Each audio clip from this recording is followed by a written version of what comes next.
હશે 10 થી 12 વર્ષનો એ છોકરો સ્કૂલેથી આવતાની સાથે જ દફતરનો ઘા કર્યો ને માં જોડે ઝઘડવા લાગ્યો. તું મારી સ્કૂલમાં આવી જ કેમ? માં બોલી, બેટા તારા લંચ બોક્સમાં ચટણી મૂકવાની બાકી હતી ને તું ટિફિન લઈને નીકળી ગયો હતો. પણ તને એટલી ખબર નથી, તું કાણી છે, તારે એક જ આંખ છે. તારા ગયા પછી બધા જ મને કહેવા લાગ્યા તારી માં કાણી છે. બધા જ મારા પર હસતા હતા ને મારી મશ્કરી કરતા હતા. આજે હું ખાઈશ નહીં. માં રડી પડી, બેટા બીજી વાર નહીં આવું, બસ તું જમી લે. પણ છોકરો વારે ઘડીએ માને સંભળાવે કે તું કાણી છે, કાણી છે. માં આ કડવા ઝેર સમાન વેણ પી જતી ને છોકરાને પૂરો પ્રેમ કરતી. ગામના લોકોના વાસણ માંજીને માએ દીકરાને ભણાવ્યો. દીકરો સ્કૂલમાં ફર્સ્ટ આવ્યો. શિક્ષણ સંસ્થાએ સ્કૂલમાં એના સન્માનનો કાર્યક્રમ ગોઠવ્યો. છોકરો તૈયાર થઈને સ્કૂલે જવા નીકળ્યો. માં કહે, બેટા હું આવું? નહીં, તું કાણી છે ને એ ચાલ્યો ગયો. માનું હૃદય ચિરાયું. પણ એ બુદ્ધિશાળી યુવાનને માનું હૃદય ન દેખાયું. તોય માનું હૃદય જાલ્યું ન રહ્યું. એ કાર્યક્રમમાં છેલ્લે ઊભી રહી. છોકરાને હાર પહેરાવાયો. એ જોઈ એ રડી પડી. છોકરો ઘેર આવ્યો. માએ કહ્યું, બેટા હું આવી હતી, તને કેટલું બધું માન.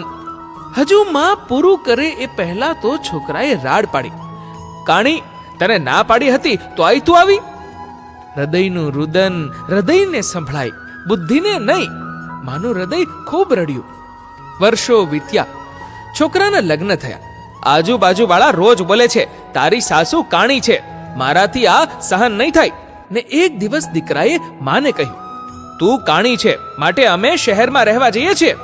ને જન્મ દેનારીને, લોકોના વાસણ માંજીને મોટા કરનારીને એકલી મૂકીને બંને શહેરમાં ચાલ્યા ગયા. 7 એક વર્ષ વીત્યા હશે. એક દિવસ માની તબિયત નરમ થઈ. એને થયું, હવે હું ચાલી જવાની. પણ બધા કહે છે પરી જેવી પૌત્રી છે ને રાજકુંવર જેવો પૌત્ર છે, એકવાર જોઈ તો આવું.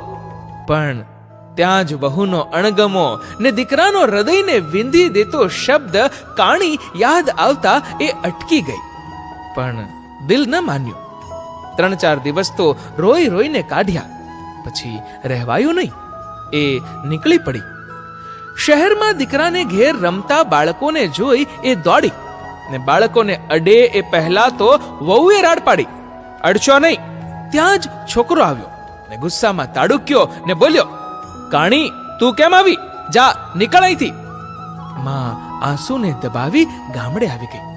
ને 4થે દિવસે ગામના મુખીનો ફોન આવ્યો, તારી માં મરણ પથારીએ છે. આજકાલ તો માન છે એની પાસે ને માના પ્રેમે નહીં, પણ મુખીની શરમે એ બીજા દિવસે સાંજે નીકળ્યો. મનમાં તો સમસમી ગયો ને બોલ્યો, કાણી જાય તો છૂટું. ઘેર પહોંચ્યો. ગામના મુખીએ ને પડોશીએ કહ્યું, તારી માં તો કાલે રાત્રે જ ગુજરી ગઈ. અમે તારી બપોરે 12 વાગ્યા સુધી રાહ જોઈ ને અગ્નિદાહ દઈ દીધો. છેલ્લે તારું જ નામ બોલતા બોલતા એને દેહ છોડ્યો. પાડોશીએ કહ્યું, આ એક કવર તને આપવા આપ્યું છે, એ તું લઈ જા. બધું પતાવી એ ઘેર આવ્યો. પત્ની કહે, શું થયું? નફરત સાથે બોલ્યો, માં મરી ગઈ, કાણી ગઈ. પત્નીએ ચા આપી. એણે ચા પીતા પીતા કવર ખોલ્યું ને કાગળ વાંચવાની શરૂઆત કરી. મારા વહાલા બેટા, હું તને રોજ ખૂબ યાદ કરું છું. કાશ તું અત્યારે મારી પાસે હોત તો. બેટા, તારી સ્કૂલમાં આવીને મેં તને ભોંઠો પાડ્યો હતો. તારા દોસ્તોએ તારી માં કાણી કહીને તને દુખી કર્યો હતો. એ બદલ મને માફ કરી દેજે. બેટા, બાળકોને રમાડવાનું મન રોકી ન શકી માટે આવી હતી. બેટા, હવે મને લાગે છે કે મારો જવાનો દિવસ આવી ગયો છે, એટલે તને આ વાત કહું છું. બેટા, તું ખૂબ નાનો હતો ને ત્યારે એક અકસ્માતમાં તારી એક આંખ ચાલી ગઈ હતી. તને હું એક આંખ વાળો જોઈ નહોતી શકતી. તારા પિતાએ ઘણા ઈલાજ કર્યા, બધી બચત વાપરી નાખી, પણ બેટા તારી આંખ ન આવી. હું તને એક આંખ વાળો જોઈ નહોતી શકતી. છેવટે મેં મારી એક આંખ તને આપી દીધી. બેટા, તારી 2 આંખો જોઈ મારી એક આંખ હરખના આંસુ પાડતી. બેટા, સુખી રહેજે. ખૂબ વાલ સાથે તારી માં. ચાનો કપ ભરેલો જ રહ્યો. છોકરાએ ઓહ માં કહીને પોક મૂકી ને ધ્રુસકે રડવા માંડ્યો. ઓહ માં તું મારા માટે કાણી બની. માં તારી આંખ તે મને આપી. માં તે મને કહ્યું કેમ નહીં?